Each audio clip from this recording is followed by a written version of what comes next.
बच्चों, मैं डॉक्टर सुनीता कमल, SPC government college Ajmer. देखिए बच्चों, आज जो हम वीडियो बना रहे हैं वो आपके भारतीय संस्कृति में जो पौराणिक हिंदू धर्म है उस पर आधारित है। 4वीं शताब्दी ईस्वी से पौराणिक हिंदू धर्म को प्रमुखता देने लगे। अतः दोनों जो उसके प्रतिद्वंदी धर्म थे, जैन धर्म और बौद्ध धर्म। पिछले वीडियो मैंने आपको बताया था कि जैन धर्म बौद्ध धर्म का उदय किन परिस्थितियों में हुआ था और जैन धर्म बौद्ध धर्म की विशेषताएं और उनके सिद्धांत और उनकी शिक्षाएं क्या थी।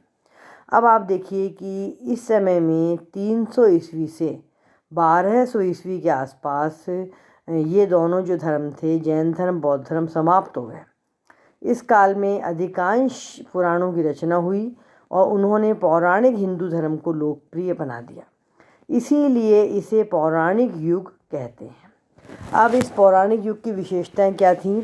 पौराणिक युग की विशेषताएं थीं कि सबसे पहले तो हम देखते हैं, हम ये लेंगे पहले पॉइंट को, कि कर्म कांडों की जटिलता।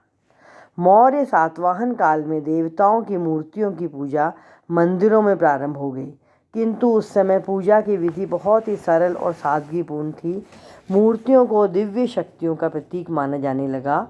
यज्ञों के बड़े आडंबर में दबे हुए उत्तर वैदिक काल के धार्मिक जीवन में पूर्व वैदिक काल के प्रारंभिक सरल वैदिक धर्म में जितना अंतर था, मध्यकालीन विशाल मंदिरों के सिंहासन पर बैठने वाले स्वर्ण आभूषणों से अलंकृत देवताओं के जो बहुत ही कठिन क्रियाकलाप और व्रत उपवास के दिखावटीपन के कारण सातवाहन युग जब आया था तो उसके प्रारंभिक सरल पौराणिक धर्म में उतना ही अंतर था। इस युग में देवताओं के सुंदर भव्य मंदिरों का निर्माण होने लगा और साज श्रृंगार पूजा विधि एक बड़ा प्रपंच बन गई थी।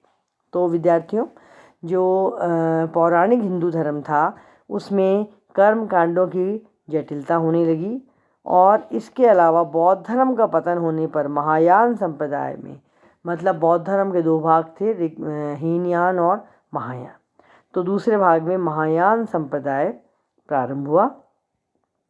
इन सब संप्रदायों का प्रमुख उद्देश्य मंत्रों एवं अन्य साधनों के माध्यम से सिद्धि प्राप्त करना था। अब फिर पौराणिक हिंदू धर्म को सम्राटों के द्वारा आश्रय दिया जाने लगा, अर्थात वो सम्राट जो थे, शासनकाल जो होता था, वो इस धर्म के मानने वालों को बहुत सी सुविधाएं और उन पर बहुत सा खर्चा होने लगा। पौराणिक हिंदू धर्म को सम्राटों ने राजकीय संरक्षण प्रदान किया।